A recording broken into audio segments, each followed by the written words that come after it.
ہماری اصل جو زندگی ہے وہ آخرت کی زندگی ہے، جہاں تو ہم ایک مہمان بن کر آ گئے ہیں، لیکن نہ جانے کیوں اس دنیا میں ہماری اتنی دل لگ گئی ہے کہ ہم نے سب کچھ اس کو سمجھ لیا،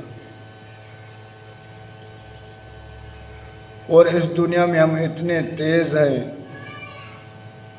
کہ ہمارے اندر میں جو ہے آخرت کا خوف وہ نکل گیا۔ اللہ کی طرف ہمارا کوئی بھی توجہ نہیں ہے، اور دوسرا ہمارے اندر جو فرقے واریت ہے اس نے اتنا ہمیں مطمئن کر کے رکھ دیا ہے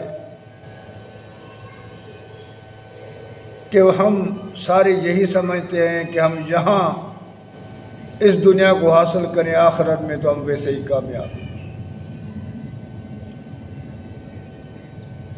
تو ہم سارا توجہ ہمارا دنیا پر ہے، جو چند لمحہ ہے، لیکن جو ہماری زندگی ہے، جان موت آئے گا سدائیں وہاں زندہ رہیں گے، وہی ہمارا گھر، وہی منزل ہے، لیکن اس طرف ہمارا ذرا بھی توجہ نہیں ہے۔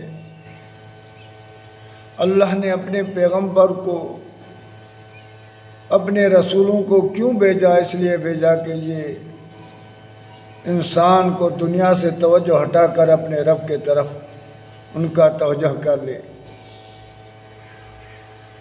جب کائنات میں رسول آئے تو ان کو تو بہت تکلیفیں اٹھانی پڑی، ان کے بعد جب اس دنیا سے چلے گئے تو انسان پھر دنیا میں محو ہو گیا۔ صحابہ کرام کی قربانیوں کو دیکھو، اللہ کے محبوب کی تکلیفوں کو دیکھو، اس کے بعد ہم کیا بن گئے ہیں۔ میرے بھائی، وقت ہے ہم قرآن پر غور و فکر کریں، اللہ کے محبوب کے فرمان پر غور و فکر کریں، ہم اپنا جو اصلی گھر ہے اس طرف ہمارا توجہ ہونا چاہیے، ہماری سوچ، ہماری وچار، ہمارا مقصد صرف آخرت ہونا چاہیے۔ ہاں دنیا بھی ہے، لیکن دنیا ہماری منزل نہیں ہے، منزل تو ہماری آخرت ہے۔ ہمارے نفس نے ہمیں مطمئن کر کے رکھ دیا ہے، شیطان نے ہم سے دھوکہ دے کر ہر چیز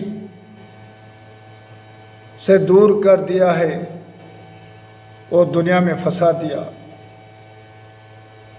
تو میرے بھائی، آج بھی وقت ہم سنور جائے، اپنے رب کو راضی کرنے کے لیے کوشش کریں۔